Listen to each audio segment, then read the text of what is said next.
ക്രിമിനോളജിസ്റ്റും സൈക്യാട്രിസ്റ്റുമായ doctor James ബ്രസലിന് ഒരു ദിവസം തന്റെ സുഹൃത്തും പോലീസ് ക്യാപ്റ്റനുമായ ജോൺ ക്രോനേനിൽ നിന്നും ഒരു കോൾ വരുന്നു. ഏതാണ്ട് 16 വർഷത്തോളമായി പിടികിട്ടാപ്പുള്ളിയായി നടക്കുന്ന ഒരു കുപ്രസിദ്ധ ബോംബറെ പിടിക്കാൻ സഹായം വേണമെന്നായിരുന്നു അദ്ദേഹത്തിന്റെ ആവശ്യം. കൗതുകം തോന്നിയ ഡോക്ടർ ബ്രസൽ ഇൻസ്പെക്ടർ ഹാവാർഡ് ഫിന്നിയുമായി സംസാരിക്കാമെന്നേറ്റു. ഫിന്നിയാണ് മാഡ് ബോംബറിന്റെ കഥ ബ്രസലിനെ പറഞ്ഞു കൊടുക്കുന്നത്. ആദ്യമായി മാഡ് ബോംബർ പ്രത്യക്ഷപ്പെടുന്നത് 1940 നവംബർ 16-നാണ്. കൺസോളിഡേറ്റഡ് എഡിസൺ എന്ന കമ്പനിയുടെ പവർ പ്ലാന്റിലെ ജനൽപ്പടിയിൽ നിന്നാണ് ആദ്യത്തെ ബോംബ് കണ്ടെടുക്കുന്നത്.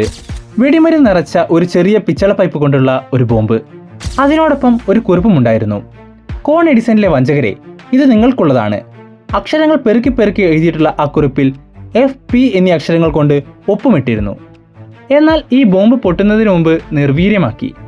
അല്ല, ബോംബ് പൊട്ടിയിരുന്നെങ്കിൽ ആ നോട്ട് നഷ്ടപ്പെട്ടു പോകുമായിരുന്നില്ലേ? ഡോക്ടർ ബ്രസൽ സംശയം പ്രകടിപ്പിച്ചു. അത് പൊട്ടിക്കാൻ അയാൾക്ക് ഉദ്ദേശമില്ലായിരുന്നു എന്നാണ് ഞങ്ങൾ സംശയിക്കുന്നത്, ഫിന്നി തുടർന്നു. 1941 സെപ്റ്റംബറിലാണ് രണ്ടാമത്തെ ബോംബ് കണ്ടെത്തിയത്. അതും കോൺ എഡിസൺ പ്ലാന്റിന്റെ തൊട്ടടുത്തു നിന്ന് തന്നെയായിരുന്നു. ഇത്തവണയും ബോംബ് പൊട്ടുന്നതിന് മുന്നേ കണ്ടെത്താൻ കഴിഞ്ഞു. അപ്പോൾ കൺസോളിഡേറ്റഡ് എഡിസൺ കമ്പനിയുമായി കടുത്ത വൈരാഗ്യം പുലർത്തുന്ന ആരോ ആണ്, ബ്രസൽ ഊഹിച്ചു. ഫിന്നി തലയാട്ടിക്കൊണ്ട് പറഞ്ഞു, അതിനാണ് സാധ്യത. പക്ഷേ ഇത്തവണ നോട്ടൊന്നും കിട്ടിയില്ല. ഏറ്റവും കൗതുകകരമായ കാര്യം എന്തെന്നാൽ അതേ വർഷം ഡിസംബറിൽ പോലീസിന് FP എന്ന അക്ഷരത്തിൽ ഒപ്പിട്ട മറ്റൊരു കത്ത് കിട്ടുകയുണ്ടായി. അമേരിക്ക രണ്ടാം ലോക മഹായുദ്ധത്തിൽ പങ്കെടുക്കുന്ന സാഹചര്യത്തിൽ രാഷ്ട്ര താല്പര്യം കണക്കിലെടുത്ത് യുദ്ധകാലത്ത് ഞാൻ ബോംബുകളൊന്നും നിർമ്മിക്കില്ല എന്നും യുദ്ധത്തിന് ശേഷം എഡിസൺ കമ്പനിയുടെ ചെയ്തികളെ ശിക്ഷിക്കുമെന്നുമായിരുന്നു അതിൻ്റെ ഉള്ളടക്കം. പറഞ്ഞതുപോലെ തന്നെ 1942 തൊട്ട് 51 വരെയുള്ള കാലയളവിൽ മാഡ് ബോംബറിന്റെ വക ബോംബുകളോ കുറിപ്പടികളോ ഒന്നും തന്നെ ഉണ്ടായിരുന്നില്ല. പക്ഷേ 1951 മാഡ് ബോംബർ വീണ്ടും സജീവമായി.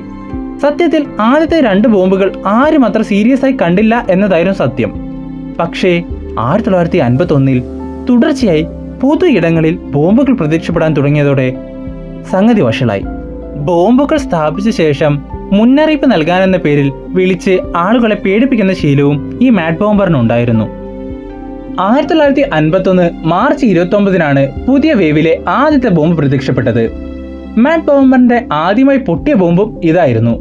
ഗ്രാൻഡ് സെൻട്രൽ ടെർമിനലിലെ ഒരു റെസ്റ്റോറന്റിലായിരുന്നു സ്ഫോടനമുണ്ടായത്.